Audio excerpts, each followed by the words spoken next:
भाई भाई दरवाजा तो पहले से ही खुला हुआ है। तो इतनी खौफनाक शक्ल क्यों बना के रखी हुई है? हो सकता है तुम ताला लगाना भूल गई हो। नहीं भाई, मैं लॉक लगा के निकली थी, मुझे अच्छी तरह याद है। हो सकता है यासिर वापस आ गया हो यार।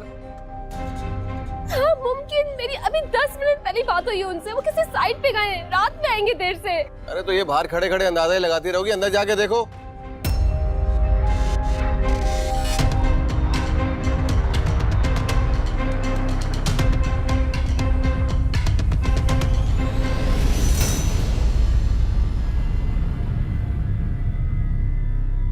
इतना घूर के क्या देख रहे हैं? जो बात दिल में मचल रही है वो बोल दे।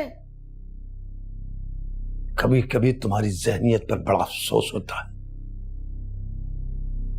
मेहमानों के सामने तुमने हमारी बहू को नौकरानी बोल दिया।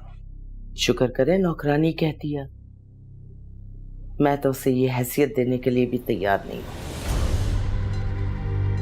लेकिन क्योंकि गले में ढोल पड़ा हुआ है तो बजा लेंगे। खुदा को मानो,